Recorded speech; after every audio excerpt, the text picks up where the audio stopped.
The dark trading station floated silently at the edge of the galaxy, far from the safety of the core worlds. Its metal walls creaked under the pressure of ancient repairs.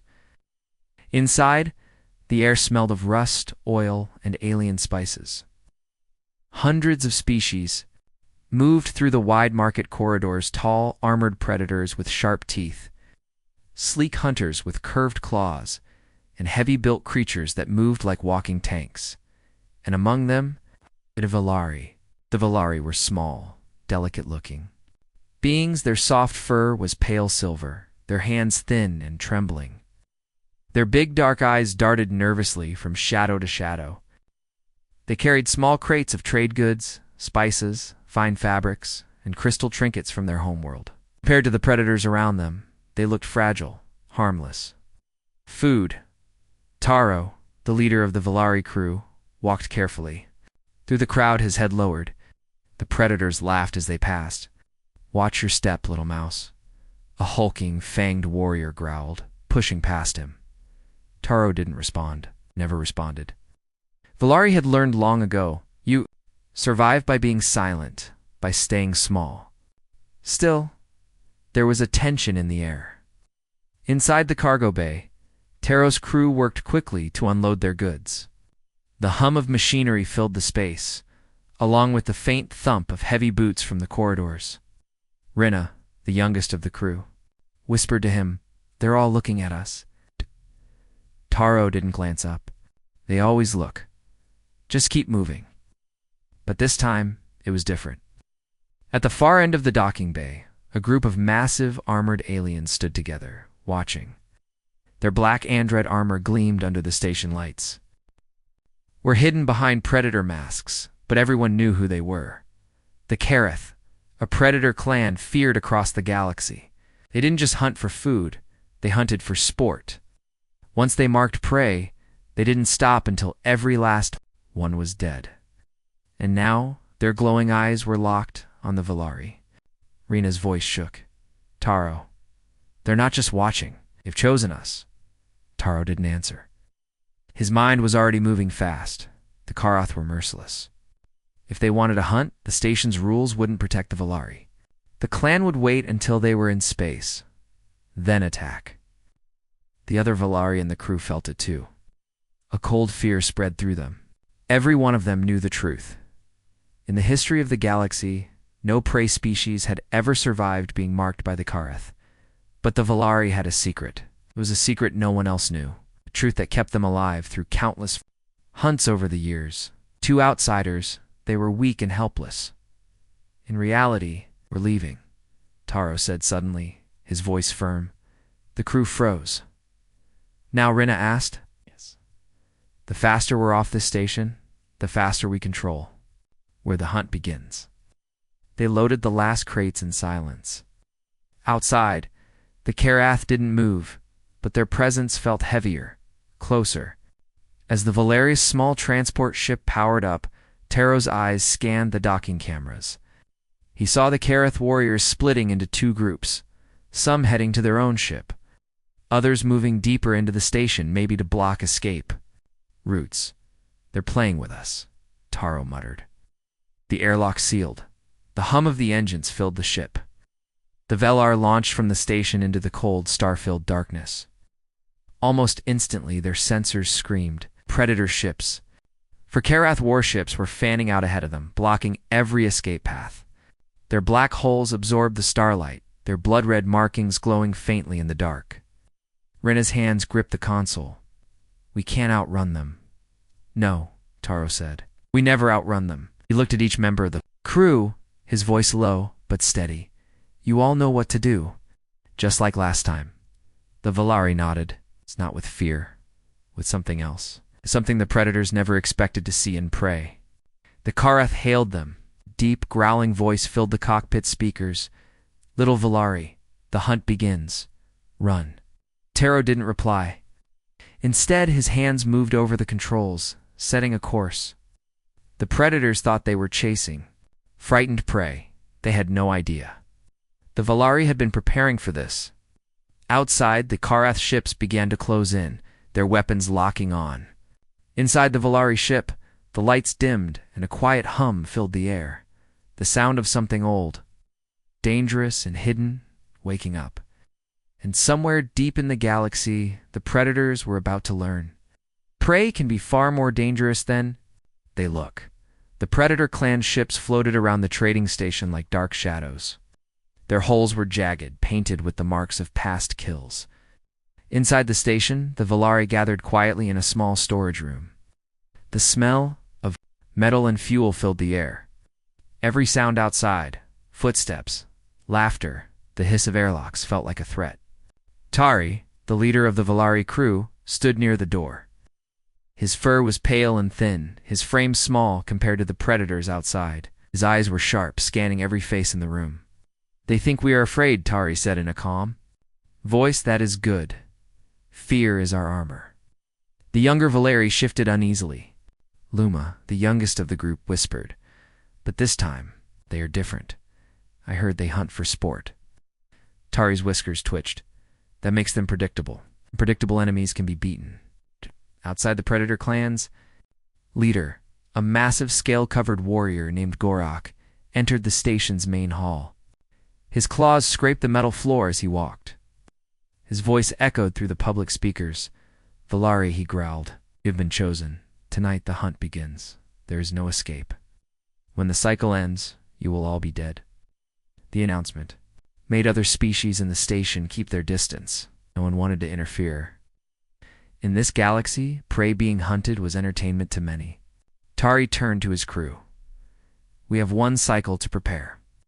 That means we make them see what they expect, hide what they should fear." The first move came in the form of silence. When the predators left the hall, the Valari began to work.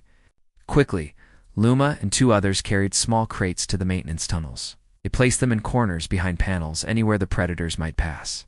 Each crate contained something simple: tools, wires, strange metallic beads, nothing dangerous by itself. But in the hands of the Valari, these were traps. Tari moved through the station's service levels, studying the ventilation maps. "They will expect us to run," he murmured to himself. "So we will wait. Let them come." In the Predator ships, Gorak prepared his hunters. "They are weak," he told them. "Their bones break like glass, but they hide well. We will flush them out. We will hear them scream before we feed." His warriors roared in agreement. Night on the station brought long shadows and cold air. The hunt officially began when the Predator clan powered down sections of the station's lights. Red emergency lamps flickered in the corridors. The Valari stayed silent, hiding in narrow vents, small crawl spaces, and behind bulkhead doors. The predators moved slowly at first, sniffing the air, listening for movement. The first contact happened near the docking bay.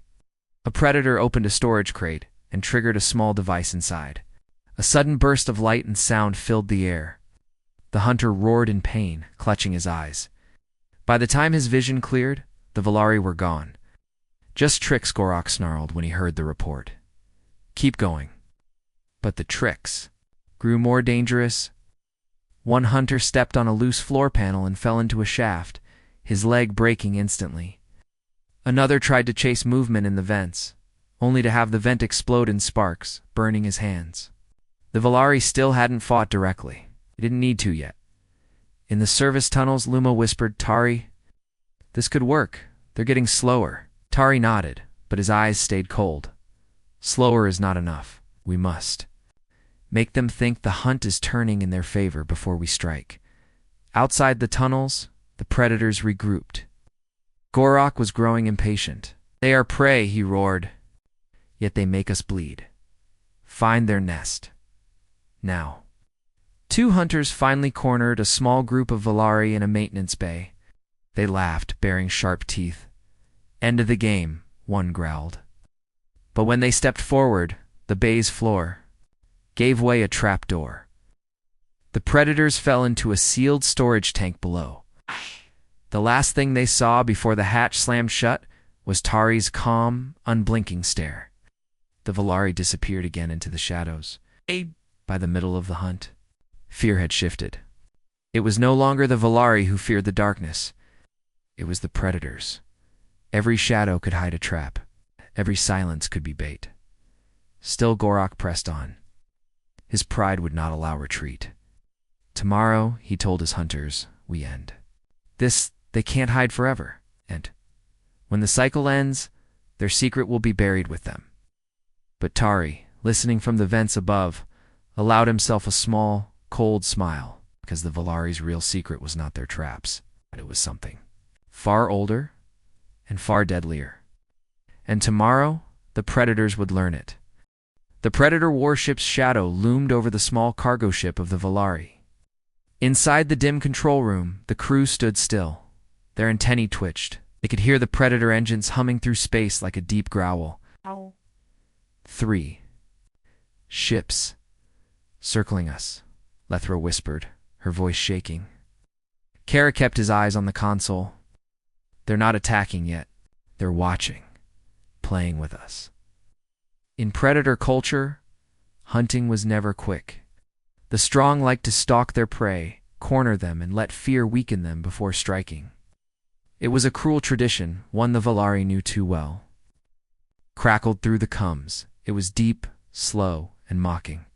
Little Valeri, still pretending to trade, still thinking you can escape the food chain. The crew stayed silent. Responding to predators only encouraged them. We'll give you a head start. 1 cycle. Run, hide. It won't matter. The channel went dead. The sound of the predator laughter lingered in the crew's minds. Lethra gripped the edge of the console. They'll kill us. They always kill prey like us. But Carrick's eyes were calm. Not always. The younger crew members looked at him. Carrick had been alive longer than most Valari traders. He had scars on his arms, old burns from weapons that were not of Valari make. There were whispers that he had seen, things no other prey dared face. We have 1 cycle, Carrick said. And that's enough, if we use it right. Lethra frowned. What are you talking about? Carrick didn't answer. Instead, he walked to the storage compartment and unlocked a hidden panel. Inside was a small black case. The case was scratched, and strange symbols were burned into its surface, symbols no Valari would ever use. What is that? Carrick opened it. Inside lay a device that shimmered faintly under the control room lights. It was clearly alien, but not from any predator species they knew. This, Carrick said quietly, is why I'm still alive. Before anyone could ask more, a proximity alarm sounded. One of the predator ships was moving closer. The crew froze. Carrick calmly closed the case and turned to them. Get us into the asteroid belt. That's suicide, Lethra hissed. They'll trap us in there. Exactly, Carrick said, a cold smile forming. That's what I want them to. Think the cargo ship engines roared to life. Outside, the predators followed, curious, circling, amused.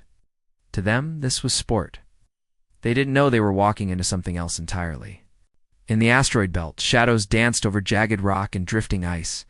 The Valari ship weaved between massive stones, their sensors pinging constantly. Every second, the predators stayed just close enough to let them think escape was possible. Inside the control room, Carrick's hands moved quickly over the strange device. Lights flickered on its surface. Lethra leaned closer, whispering, Carrick, what are you doing? Carrick didn't look up. I'm waking something up. Outside, the predators prepared to strike. The predator warlord Korath stepped onto the cold metal floor of the Valari station dock. His massive boots echoed like drum beats in the silent hall around him. His hunters spread out, weapons ready.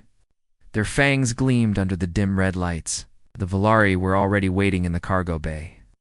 A group of 20 stood in a tight circle, their small bodies trembling. At least they wanted Korath to think they were trembling. Korath's golden. Eyes narrowed. Pathetic, he growled. You hide like frightened vermin. Eldarin, the Valari leader, lowered his head. We do not wish for blood, Korath. Let us go, and you may take our goods. The predators laughed. One slammed his clawed fist into a crate, splintering it open. Shiny minerals spilled across the floor like liquid light. Korath stepped closer, towering over Rin. You think you can buy your lives with rocks? No. I want the hunt. The Valari didn't answer, but their eyes met, a silent signal passing between them. From the shadows of the docking bay, low vibration began. It was faint at first, almost like the hum of the station's engines. Then it grew, a deep thrum that made even the predators pause. Korath frowned. What is that? A Valari in the circle whispered something in their language. Another reached into their tunic and pressed a small black stone to the floor. The vibration intensified. The metal underfoot rattled. The red warning lights flickered. One of the predators raised his weapon, stalling suddenly. The far wall of the bay shifted. No, it opened. From the hidden seam, an enormous mechanical shape stepped forward. It was ancient, its armor covered in strange markings, its eyes glowing a dull blue. The predators froze. Korath snarled, "A machine? You think this rust will scare me?" But as the machine's head tilted down to face him, its blue eyes flared to blinding white. The docking bay filled with the sound of grinding metal and a low, bone-deep roar. It moved with terrifying speed for its size, crossing the bay in 3 massive steps. Its arm, or was it a weapon, swept out, smashing 2 predator soldiers into the wall. The metal dented like soft clay. The Valari didn't move. They stood calmly as the machine placed itself between them and the predators. Korath's voice lost some of its certainty. "What? Is that thing?" Elder Rin finally looked up. "You call us prey.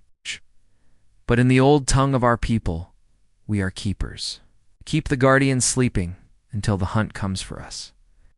Blaster fire erupted as the predators attacked. Bolts of red plasma struck the guardian's armor, leaving only faint scorch marks. The machine's chest opened, revealing a pulse weapon older than most civilizations. It fired once. The blast wasn't loud, but the shockwave hurled the predators backward, weapons clattering across the floor. Smoke filled the bay. The predators coughed, roared, and scrambled for cover. The guardian kept advancing, each step a thunderclap. Korath snarled orders, trying to rally his soldiers, but it was clear this was no ordinary prey. This was a trap. From a balcony above the bay, young Valari watched silently. One whispered, "Will it kill them?" Rin shook his head. "No. The guardians do not kill unless they must. But they will make the predators remember, and remember they would." The guardian seized one of Korath's lieutenants and lifted him high, before hurling him into an empty cargo pod. Another predator found himself pinned to the floor by the machine's massive foot. Korath knew then this hunt was lost. Still, pride kept him from retreating. He stepped forward, pointing his blade at the guardian. "You may scare my soldiers, but you will not break me." The guardian's head tilted, almost as if it studied him. Then, in a voice of grinding stone, it spoke in an ancient language. None of the predators understood the words, but the Valari did. It was a warning. Moments later, the machine stepped back. The floor shook as it returned to its hidden chamber, the wall ceiling behind it as if it had never been there. Predators staggered to their feet, coughing and glaring. Korath's eyes burned with rage, but also something else. "Caution, this is not over," he growled. Rin's voice was quiet but steady. "It is for now. Leave Korath, or the guardian will wake again." The predators left, their ships departing without another word. But Korath did not forget, neither did the Valari.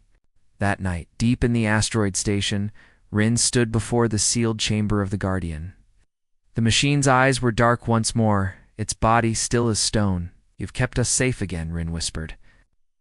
"But I fear your time of sleeping is ending. The galaxy is changing." Far away, in the dark between stars, predator warships gathered. The next hunt would be far more dangerous, and the Valari would need more than one guardian. The predator fleet moved closer, their massive warships blotting out the stars. From the Valari bridge, Captain Relos watched the dark shapes grow larger on the screen. The predators were no longer hunting in the shadows, they were here to finish the kill. Relo's hands gripped the console. Around him, his crew moved quickly, but silently. None of them looked panicked. To a predator, Their calm would have seemed strange. But the Valari had seen this before. "They're broadcasting," said Laura, the communications officer. Voice was steady, but her tail twitched. "They want you to answer." "Shh." Relos nodded and pressed the link. A predator's face filled the screen. Long, sharp teeth, eyes like burning coals. "Valari," the predator growled, "run while you can. We will enjoy the chase." Relos kept his voice quiet. "We are traders, not fighters. Let us pass." The predator's laugh was like metal scraping stone. "No prey has ever passed. Us. You will die in the hunt as it has always been." The screen cut off. Silence filled the bridge. "They think we're running," Laura said. "They always do," Relos replied. Hours later, the Valari ship drifted through a debris field. Broken metal from old battles floated around them. It was the perfect place for predators to trap prey, and that's exactly what Relos wanted. The Valari crew split into small teams. Some worked on the ship's power systems, dimming the lights, until it looked damaged. Others moved crates to block corridors, creating choke points. The engineers set up strange-looking devices in hidden corners, small black spheres no bigger than a fist. To an outsider, the Valari ship now looked like a wounded animal waiting to be killed. But inside, it was becoming a maze of traps. Laura walked to Relo's side. "Everything is in place. You sure this will work?" Relo's whiskers twitched. "It has worked before, but predators learn. This time we must be perfect." The first predator boarding party arrived in sleek attack craft. They latched onto the Valari ship like insects on prey. Metal cutters began to eat through the hull. Relos gave a signal. His crew vanished into hidden passageways, leaving the corridors empty. With a loud hiss, the predator soldiers broke through. They were huge, twice the height of a Valari, armored in black plates, carrying weapons meant to tear through flesh and metal alike. "Spread out," the predator leader ordered. "Find them, break them." They stormed forward. The first group entered a narrow corridor. Halfway through, the floor suddenly gave way, dropping them into a sealed chamber below. The moment they hit the ground, the black spheres came to life, emitting a piercing sound that overloaded the predator's senses. They roared in pain, clutching their heads. Two more groups charged down different paths. One found themselves in a hall filled with cargo crates. As they pushed through, the crates tipped over, spilling fine metallic dust into the air. Dust wasn't dangerous to Valari, but to the predators it clung to armored joints, locking them in place.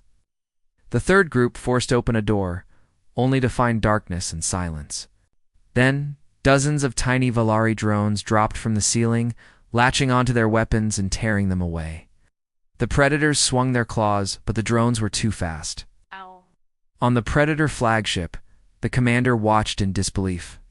"Why haven't they killed the prey yet?" he growled. They're not fighting back, sir," one of his officers replied. "They're trapping us." The commander's eyes narrowed. "Impossible, prey run. They do not trap. Hunters." Back on the Valari ship, Relos moved with precision. Every trap was designed not to kill but to cripple, to slow the predators, make them fear the next corner. In the engineering bay, Laura activated the final phase. She sent a signal to hidden beacons planted in the debris field earlier. Suddenly, dozens of automated mining drones came to life outside. But instead of mining, they began welding metal. From the debris around the Predator ships, sealing their engines, blocking weapon turrets. From the Predator flagship's bridge, alarms began to scream. "We're being locked in." The Predator boarding parties tried to retreat, but every path back to their ships was now blocked. The Valari moved in small, fast teams, appearing from shadows to disable a Predator, then vanishing again. By the time the Predators reached their airlocks, they found them welded shut from the outside. They were trapped inside the preys. Ship Relos stood on the bridge, watching the Predator fleet struggle. His crew worked quietly, no one celebrating yet. Lura looked at him. "We've closed the trap." "What now?" Relos' whiskers lifted in a faint smile. "Now," he said, "we let them see what prey do when the hunt turns." The Valari ship slowly rotated, its external lights coming back online. To the Predator fleet, It no longer looked like a wounded animal. It looked like something else. Entirely something that had been waiting for this moment. And then, over the coms, Rello sent a single message to the Predator commander. You think you are hunters? But in this galaxy, those who underestimate prey become prey. The message ended. The trap was ready to spring. The final move, the Predator flagship loomed above the battlefield, its dark hull blotting out the starlight. The Velari's small fleet floated nearby, dwarfed by the Predator warships. On the bridge of the Velari flagship, Elder Seelan stood calmly. Around her, younger Velari shifted nervously, their tails twitching. They had survived this long, but the Predators were closing in for the kill. The Predator leader's voice crackled over the coms, deep and mocking. You've run far enough, little prey. End this, and we might let some of you live. Selena's eyes narrowed. Her voice was soft, but steady. We are not ending anything. We are starting it. At her signal, the Velari fleet moved not backward but forward. The Predators laughed at the charge. In their minds, prey charging Predators was absurd. But as the Velari ships came closer, something strange happened. The space around the Velari shimmered. One by one, massive dark shapes appeared, decloaking. These were not mining ships. They were war cruisers, ancient and heavily armed. The Predators froze. These weren't Velari ships. These were the Guardians, a mysterious fleet lost for centuries in old war legends. Seelan looked straight. At the Predator leader through the coms, you wanted a hunt. Welcome to it. Without warning, the Guardians opened fire. Their weapons burned brighter and hit harder than anything the Predators had seen in centuries. Predator shields collapsed. Within seconds, one flagship exploded into a ball of fire, scattering debris into the void. The Predators tried to regroup, but the Velari's tactics were ruthless. Small, fast Velari ships darted between the Predators, herding them into traps. The Guardians struck with precision, cutting the enemy fleet apart like a blade through silk. Inside the Predator flagship, alarms screamed. The leader realized too late the Velari had never been prey. They had been bait, drawing Predators into the perfect kill zone. Minutes later, silence fell over the battlefield. Predator wreckage floated in the dark. Surviving Predators fled without looking back. On the Velari flagship, the crew stared at Elder Seelan in awe. How did we do this? One asked. Seelan finally allowed herself a small smile. We survive because we never forget. Long before Predators ruled, the Velari were hunters. We only stopped hunting to make you forget. Young Velari realized the truth. Their history wasn't about running. It was about choosing the moment to strike. And today, they had chosen perfectly. The Velari fleet turned and vanished into the dark, leaving only whispers behind. Somewhere in the galaxy, Predators would speak of this. The day the prey became the hunters. And the Predators would never feel safe again.